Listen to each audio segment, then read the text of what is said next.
Баршаңызға сәлем достар, менің каналыма қош келдіңіздер. Бүгінгі видеода етістік тақырыбын жалғастырамыз. Бұл бізде 2-ші сынып, қазақ тілі пәні 6-10 жаттығулар аралығы 106-шы сабақ. Менімен бірге видеоны соңына дейін тамашалаңыздар. 6-шы жаттығуға көңіл аударайық. Суреттердің көмегімен мәтін құрастырып жаз. Мәтініңді көңілді көктем табиғатты ұйқысынан оятты сөйлемінен баста. Көктемде табиғатта қандай өзгерістер болады? Етістіктердің астын сыз дейді. Міне қараңдар балалар, суретке қарасаңдар 3 түрлі сурет берілген. Бірінші суретке қарасақ, ағаштар бүршік атып, кішкене жапырақтары шыға бастап, жер деген көк орай шалғынға оранып бастаған жаңа көктем мезгілі екен. Екінші суретке қарасақ, құстар жылы жақтан ұшып оралып жатыр екен. Ал үшінші суретке қарасақ, орман жануарлары, оның ішінде аю апаннан шығып жатыр екен. Яғни ұйқыдағы орман жануарлары оянып жатыр екен. Енді қараңдар, осы жерде қазір жаңағы мәтін құрастыруымыз керек. Осы 3 суретті пайдалана отырып, көңілді көктем табиғатты ұйқысынан оятты деп жаңағы бастап мәтін құрастыруымыз керек. Мен мысалы мынандай мәтін құрастырдым. Мәтінімнің атын көңілді көктем деп атадым. Көңілді көктем табиғатты ұйқысынан оятты. Ең алдымен ағаштар көктемнің келгенін сезіп бүршік ата бастады. Ағаштардан қалыспай, ұйқыдағы аңдар да көктемнің хош иісін сезіп, ұйқыларынан оянды. Туған жерге көктем келгенін біліп, жыл құстары да орала бастады. Осылайша көктем жерімізге жақсы, жылы көңіл күй алып келді. Міне осындай мәтін құрастырдым. Енді қараңдар, көктемде табиғатта қандай өзгерістер болады? Оны барлығымыз білеміз, Ең алдымен ағаштар бүршік атады, қар ериді, күн жылынады, жаңбыр көбейеді, жерге көк шөп шыға бастайды, жыл құстары оралады, ормандағы барлық құрт құмырсқа, жәндіктер, барлық жан жануарлар, балықтар, су жануарлары, қандай жануарлар болмасын, барлығы ұзақ қыстан кейін ұйқыларынан оянады екен. Бұл осындай өте керемет мезгіл екен. Енді қарасаңдар, мына мәтіннен мен етістіктердің астын сызып қойдым. Яғни оятты, кім оятты, не оятты? Көктем оятты. Ата бастады, не ата бастады? Бүршік ата бастады. Яғни не істеді? Бүршік ата бастады. Келесі, ұйқыларынан оянды. Ағаштардан қалыспай, ұйқыдағы аңдар да, яғни аңдар не істеді? Оянды. Аңдар хош иісін сезіп, аңдар не істеді? Сезіп. Туған жерге көктем келгенін біліп, жыл құстары да орала бастады. Не істеп келгенін біліп, не істеді? Жыл құстары орала бастады. Арғартай, не әкелді? Не істеді?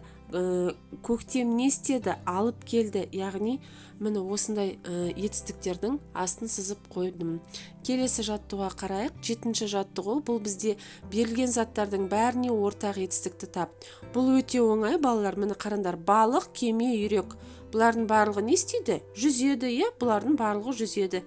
Арғарай, бүркіт, ұшақ, инелік. Бұлардың барлығы не істейді? Қандай қимыл жасайды? Ұшады, бұлардың барлығы ұшады. Өте оңай жаттығу. Келесі, міне қараңдар, жүзеді, ұшады деп белгілеппін. Келесі, 8-ші жаттығуға қарайық. Үлгіге қарап сұраққа жауап жаз, бұдан қорытынды жасап көр дейді. Енді қараңдар, бұл жер кішкене ойланатын нәрсе, себебі бұл жерде не істеді және не істейді деген екі сұрақ бар. Не істеді деген, мысалы, қазір не істеді? Адам не істеді? Өткенде не істеді? Мысалы, өткен шағында не істеді? Мысалы, кеше адам базарға барды, мамам кеше үй жинады деген сияқты. Не істейді десе, ол әлі болған жоқ, ол қимыл әрекет әлі болған жоқ. Енді болайын деп тұр. Мысалы, папам кешке жұмыстан келеді. Не істейді? Келеді. Әжем ертегі айтып береді. Не істейді? Айтып береді ертегіні. Әлі айтқан жоқ, бірақ айтып береді. Атам маған кәмпит сатып әкеледі. Яғни ол әлі әкелген жоқ, бірақ әкелейін деп тұр. Яғни не істейді деген ол болашаққа қатысты нәрсе. Әлі болмаған нәрсені айтады. Болмаған іс қимылды айтып тұр. Енді қараңдар, мына жерде үлгіде көрсетілген тасыды. Мысалы, жүк тасыды, асыл жүк тасыды. Енді қараңдар, бұл жерде қазір тасыды, немесе қазіргі уақытта, немесе кеше, мысалы, асыл кеше машинемен жүк тасыды. Міне кеше болған оқиға, иә?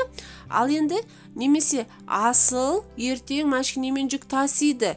Бірақ ол әлі болған жоқ, бірақ ертең болайын деп тұрған іс-қимыл, иә? Енді тікті, мысалы, анам өзіне алжапқыш тікті. Енді ол тігіп алды, иә, алжапқышын тікті, тігіп алды, ол іс-қимыл өтті, болды. Иә, ол іс-қимыл өтіп кетті, болып қойды. Енді қараңдар, ал анам өзіне алжапқыш тігеді, әлі болған жоқ, бірақ та сол іс-қимылды алдын ала айтып тұр екен. Енді қараңдар, сөйле деген сөзді дәл осылай өткен жаңағы шақта болған іс-қимылмен болашақта болайын деп тұрған іс-қимылды сөйле деген сөздің іс-қимылын келтіруіміз керек. Мысалы, сөйледі, не істеді? Сөйледі. Ал не істейді десе сөйлейді. Бөпеміздің тілі әлі шыққан жоқ, ол енді сөйлейді, иә? Мысалы, кішкентай бөпе әлі сөйлей алмай жүрген кезде енді сөйлейді деп айтады, иә? Мысалы, апаларымыз, әжелеріміз айтады, оның тілі әлі жоқ, оның тілі әлі шыққан жоқ, енді сөйлейді бөпеміз деп айтады, иә? Мысалы, әлі сондай сөзді айтады. Оқы дейді, оқыды. Мысалы, Айнұр кеше кітап оқыды. Айнұр таңертең кітап оқыды. Яғни ол таңертең оқып қойды ол кітапты, иә? Оқиды, не істейді? Оқиды болады. Мысалы, Бауыржан кешке ертегі оқиды.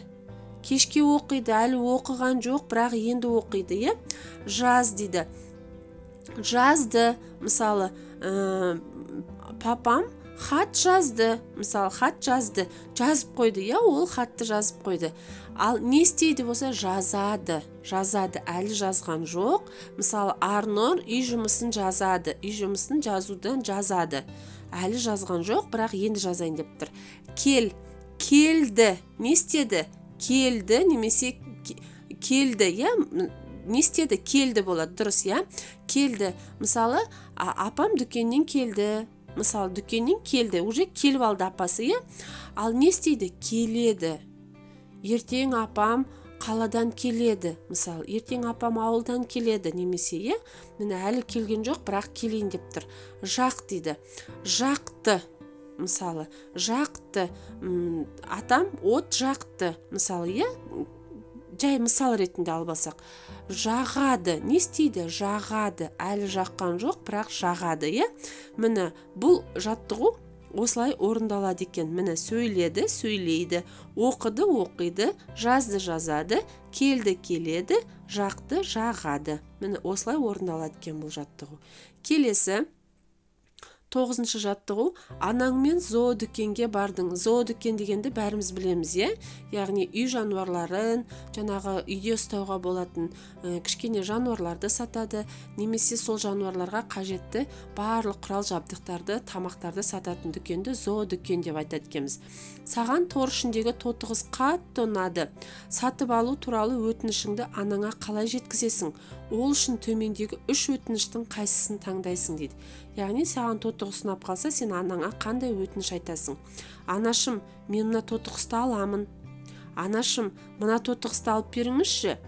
Анашым, әдемі тотығыз екен, алайықшы, мен өзім қарауға уәде беремін. Қайсысын таңдар едіңдер? Мен мысалы 3-ші жауапты таңдар едім. Анашым, әдемі тотығыз екен, алайықшы деп мен өтінетін едім анашыма. Сосын мен оған өзім қараймын деп жаңағы уәде беріп алатын едім. Себебі ол тотығызды мен өзіме алып тұрмын, е? Жақсы. Енді бүгінгі видеоның соңғы жаттығуы, балалар, бұл 10-шы жаттығу. Көркем жаз дейді. Ақылды бала айтқызбай біледі. Өте көркем жазуға болады, я?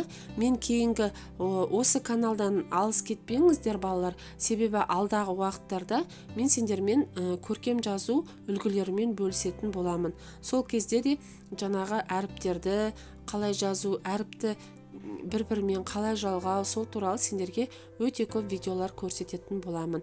Менімен бірге видеоны соңына дейін тамашалағандарыңа рахмет. Сабақтарыңды жақсы оқыңдар. Бүгінгі видео осымен аяқталды. Менің каналыма тіркеліп лайк басуды ұмытпаңдар, және достарыңа айта жүріңдер. Келесі видеоларда кездескенше сау болыңдар.